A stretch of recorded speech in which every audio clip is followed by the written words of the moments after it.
స్మాల్గా చేసుకుని సినిమా ఇచ్చారని ఆయన స్పేస్లో కూడా మాట్లాడారు. ఎలా అనిపించింది? ఫస్ట్ ఎప్పుడైనా ఇట్లాంటి మాస్ హీరోస్తో చేసినప్పుడు ఫ్యాన్స్ సాటిస్ఫై చేయడమే కదా మెయిన్ టార్గెట్. వాళ్ళు హ్యాపీగా ఉన్నారు.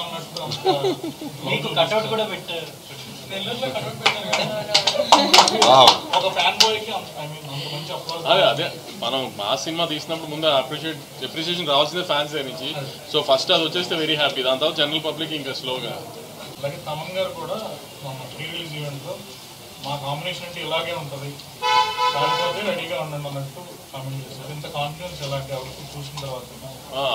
ఒకసారి ఫస్ట్ ఒక రఫ్ ఎడిట్ వేసిన తర్వాత తమన్కి స్కోర్కి సినిమా వెళ్ళిన తర్వాత రఫ్ స్కోర్ జరుగుతున్నప్పుడు రీల్ వైజ్ చెక్ చేసుకుంటూ ఉన్నాము. ఆ రీల్ వైజ్ చెక్ చేస్తున్నప్పుడే మాకు అర్థమైపోయింది ఇప్పుడు ఏదైతే బ్లాగ్స్ గురించి ఆడియన్స్ మాట్లాడుతున్నారో ఆ బ్లాగ్స్ అన్ని 4 months బ్యాకే నాకు చూపించారు బాబీ.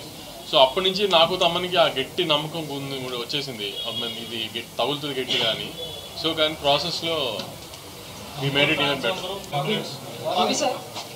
ఫ్యాన్స్ అయితే సినిమాకి పొట్టేలు కొట్టి రక్తాభిషేకం చేస్తూ వీడియోస్ వచ్చాయి. సో ఒకప్పుడు బాలకృష్ణ సినిమా అంటే తర్వాత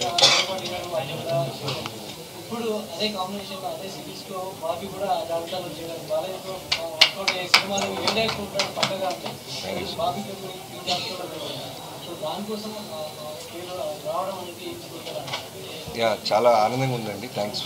మీరు ఆడియన్స్ నుంచి అంత మంచి మాట నాకు చేరేస్తుంది. నేను మీరు అన్న కాంబినేషన్ బాలయ్య గారిది, బోయపాటి గారిది, అలానే దానికంటే ముందు బి గోపాల్ గారి నేను గుంటూరులో చూసేవాడిని. లైక్ నరసింహనాయుడు అయి ఉండొచ్చు, సమరసింహారెడ్డి అయి ఉండొచ్చు. అలానే వినాయక్ గారిది చెన్నకేశ్వర రెడ్డి, బాలకృష్ణ గారి కాంబినేషన్ నాకు తెలుసు. దాంట్లో ఎలా అంటే నాకు ఇవాళకి గుర్తు వినాయక్ గారికి బాలకృష్ణ గారితో ఫస్ట్ సినిమా అది. సినిమా అంతా అయిన తర్వాత రోలింగ్ టైటిల్స్లో వినాయక్ గారు కనపడంగానే థియేటర్ విజిల్స్ వేసింది. సో ఒక బాలకృష్ణ గారు లాంటి ఒక ఎక్స్ట్రాడినరీ ఎనర్జీ సోల్తో మాస్ డైరెక్టర్ కనుక కరెక్ట్గా సినిమా తీస్తే జనం ఏ విధమైన రెస్పెక్ట్ ఇస్తారో ఆ రోజు మెంటల్గా నేను ఫిక్స్ అయిపోయాను. సో మనకు బాలకృష్ణ గారు దొరికినప్పుడు ఖచ్చితంగా అది మనం తీసుకోవాలని అనిపించింది. సో నా మోటివ్, నా ఇంటెన్షన్ పాజిటివ్ అవడం వల్ల బాగుంటుంది, దాన్ని మళ్ళీ నాకు తిరిగి ఇచ్చాను.